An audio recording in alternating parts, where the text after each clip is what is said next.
జగన్నాథ పూరి రథయాత్ర సాంస్కృతిక, మతపరమైన వారసత్వ గొప్పతనానికి చిహ్నం.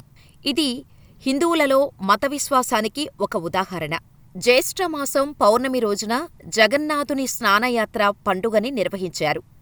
ఈ రోజున జగన్నాథుడు, బలరాముడు, సుభద్రలను ఆలయం నుంచి బయటకు తీసుకువచ్చారు. ఈ ప్రయాణాన్ని పహండి యాత్ర అంటారు. జగన్నాథుడిని వివిధ తీర్థయాత్రల నుంచి 108 బంగారు పాత్రలలో నింపిన నీటితో స్నానం చేయించారు. ఆ వెంటనే స్వామికి జ్వరం వచ్చి అనారోగ్యానికి గురవుతారు. తర్వాత అతను 15 రోజులు విశ్రాంతి తీసుకుంటాడు. ఈ మొత్తం ప్రక్రియను అనసార లీల అని అంటారు. ఆ సమయంలో ఆలయ తలుపులు మూసివేయబడతాయి. 15 రోజులపాటు గోప్యంగా చికిత్సనందిస్తారు. ఈ 15 రోజులు దైతన్ అని పిలువబడే అతని వ్యక్తిగత సేవకులు మాత్రమే ప్రభువు ఏకాంతానికి వెళ్ళటానికి అనుమతించబడతారు. ఈ సమయంలో 24 గంటలు పనిచేసే జగన్నాథుని వంటగది 15 రోజులు మూసివేయబడుతుంది. 15 రోజులు భగవంతుడు ఆహారం తినడు. భగవంతుడు త్వరగా కోలుకోవటానికి వివిధ రకాల కషాయాలు, మూలికలు మాత్రమే ఇస్తారు. ఇది మాత్రమే కాదు, ఈ 15 రోజులు భగవంతుని ఆరోగ్యాన్ని తనిఖీ చేయటానికి ప్రతిరోజూ ఒక వైద్యుడు వెళ్తాడు. అయితే ప్రతి సంవత్సరం 15 రోజులు జగన్నాథుడు ఎందుకు అనారోగ్యానికి గురవుతాడు? ఈ ప్రశ్న ప్రతి భక్తుడి మనసులో తప్పకుండా కలుగుతుంది. కనుక ఈ ప్రశ్నకు సమాధానంగా 2 కథలు ఉన్నాయి. ఈ విషయంపై ఒక ప్రసిద్ధ కథ ఏమిటంటే, మాధవదాస్ జగన్నాథునికి గొప్ప భక్తుడు. అతని భార్య మరణం తర్వాత అతని జీవితంలో ముఖ్యమైనది భగవంతుని సేవ చేయడమే. వయసు పెరిగే కొద్దీ అతను చాలా అనారోగ్యానికి గురయ్యాడు. ఇప్పుడు జగన్నాథుడికి సేవ చేసే సామర్థ్యం మీలో లేదని ప్రజలు అన్నారు. అయితే తన శరీరంలో జీవం ఉన్నంతవరకు నేను భగవంతుని సేవ చేయడం ఆపలేనని మాధవదాస్ అన్నారు. ఇంతలో ఒకరోజు మాధవదాస్ సేవ చేస్తున్నప్పుడు మూర్ఛపోయాడు. భక్తుడు అనారోగ్యానికి గురైనప్పుడు భగవంతుడు స్వయంగా తన భక్తుడి వద్దకు సేవించటానికి వచ్చాడు.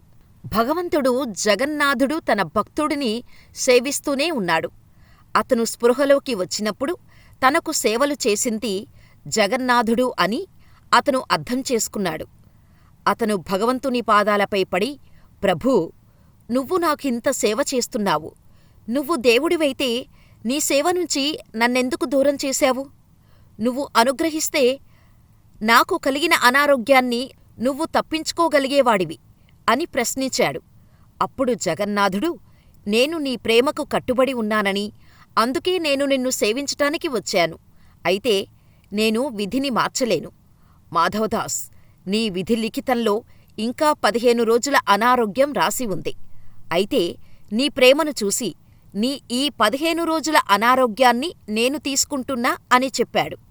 అప్పటినుంచి జగన్నాథుడు జ్యేష్ఠ పౌర్ణమి రోజున తన భక్తుల బాధలను తనపై వేసుకొని 15 రోజులు అనారోగ్యానికి గురవుతాడని నమ్ముతారు.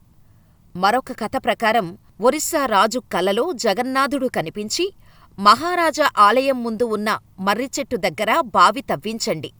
నేను దాని చల్లని నీటిలో స్నానం చేసి 15 రోజులు ఏకాంతంగా ఉండాలనుకుంటున్నాను అని అన్నాడు. అప్పుడు జ్యేష్ఠ పూర్ణమి రోజున భగవంతుడికి ఆ బావి నీటిలో స్నానం చేయించి, స్నానం చేసిన తర్వాత భగవంతుడు అనారోగ్యానికి గురయ్యాడు. ఇలా 15 రోజులు అనారోగ్యంతో ఉన్న సమయంలో భక్తుడికి దర్శనం ఇవ్వనని జగన్నాథుడు రాజుకు కలలో చెప్పాడు. ఈ కథల కారణంగా నేటికీ జగన్నాథపురిలో భగవంతుడికి ఈ పవిత్ర స్నానం ఆచరిస్తారు. ప్రతి సంవత్సరం భగవంతుడు అనారోగ్యానికి గురవుతాడు. దీని తర్వాత భగవంతుడు 15 రోజులపాటు జ్వరానికి గోప్య చికిత్సని తీసుకుంటాడు. ఈ 15 రోజులలో భగవంతుడికి చికిత్స చేస్తారు. జగన్నాథుడు అనారోగ్యంతో ఉన్నప్పుడు ఆయన వంటగది మూసివేయబడుతుంది. అంతేకాదు, 15 రోజులు ఆలయం మూసివేయబడుతుంది. మళ్లీ 15 రోజుల తర్వాత జగన్నాథ రథయాత్ర జరుగుతుంది. జగన్నాథుడు రథయాత్రలో పాల్గొనేందుకు లక్షలాది మంది భక్తులు దర్శనం కోసం తరలివస్తారు. గమనిక: ఈ వార్తలలో ఇవ్వబడిన సమాచారం మత విశ్వాసాలపై ఆధారపడి ఉంది. పాఠకుల ఆసక్తి మేరకు పలువురు పండితుల సూచనలు, వారు తెలిపిన అంశాల ఆధారంగా అందించినవి మాత్రమే. వీటిలో ఎలాంటి శాస్త్రీయ ఆధారాలు లేవని గమనించాలి.